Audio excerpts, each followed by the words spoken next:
In the last few videos, you have learned some of the important concepts related to accounting flow. In this video, we will learn important points during the creation of the GL accounts. First important point is, whenever a GL account is being created, we need to determine its account group. That is, whether it is a profit and loss account or the balance sheet. If it is the profit and loss account, then we need to determine whether it is profit or loss. Similarly, if it is the balance sheet, whether the account group is asset or the liability. If there is any mistake in creating, then this will definitely result in wrong posting once a business transaction is posted.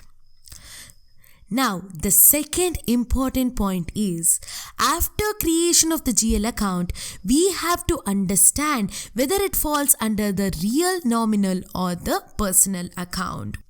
So, during the business transaction, it is very important to determine credit or the debit entry. Please remember this. During the business transaction, it is very much important to determine the credit or the debit entry. These are the two important points that needs to be noted while creating the GL accounts. Now, coming to the next important concept. So, what is the next important concept here is account receivable and account payable reconciliation accounts. What it is? Account receivable and account payable reconciliation accounts. Actually, we use this during the customer sales and the vendor purchase process respectively. Here, we assign the account receivable account to each individual customers, wherein the account payable reconciliation account to each individual vendor. So, by doing this, whenever a business transaction is being posted to the customer or the vendor, along with the customer account, the account receivable reconciliation account will be updated automatically. And along with the vendor account, the account payable reconciliation account will be updated automatically. So, by the end of the year or by the end of the month, we can represent the assets or liabilities under the account payable and the accounts receivable reconciliation accounts. I know this sounds a bit confusing if you're hearing this for the first time. So guys, to make you comfortable with this concept, let me give you an example of its working. Let's take the customer sales scenario, wherein in most of the business, the company sells the product on credit.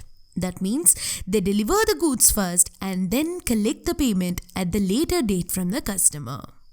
Correct, right? In most of the business, the company sells the product on credit. That means they deliver the goods first and then collect the payment at the later date from the customer.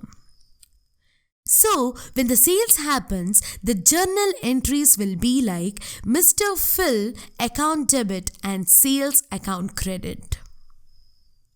Once the payment is made from the customer, the journal entries will be like bank account debit and Mr. Phil account credit. The customer account got debit in the first transaction and got credit in the second transaction, that is only after the payment. Now, when we are posting any entry to customer, along with the customer account, another account will be posted automatically. That is known as account receivables GL account. Now, you may have a question as why is this required? Why is this required? For that, let's consider the first transaction here, that is item sold on credit. In this case, the customer has received the goods from the company but have not made the payment against it. So, while preparing the balance sheet at the end of the month, the business transaction for which we have sold the goods but not received the payments, it belongs to asset. Imagine if we have sold the items on the credit for the thousands of customers and they have not yet made the payment while preparing the balance sheet. So at that time, we need to mention all the 1,000 entries under the asset in the balance sheet. But this is not at all realistic. Correct, right? Imagine if we have millions of customers, then it is way too big. So, to overcome such scenarios in the balance sheet preparation, we reconcile all these entries and represent under single line in balance sheet as account receivable account under assets.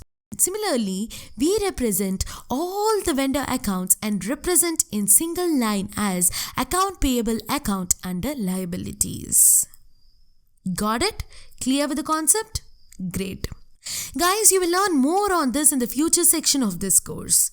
I am telling you now itself because this is very important concept in accounting. So, this completes the basic accounting part of this course.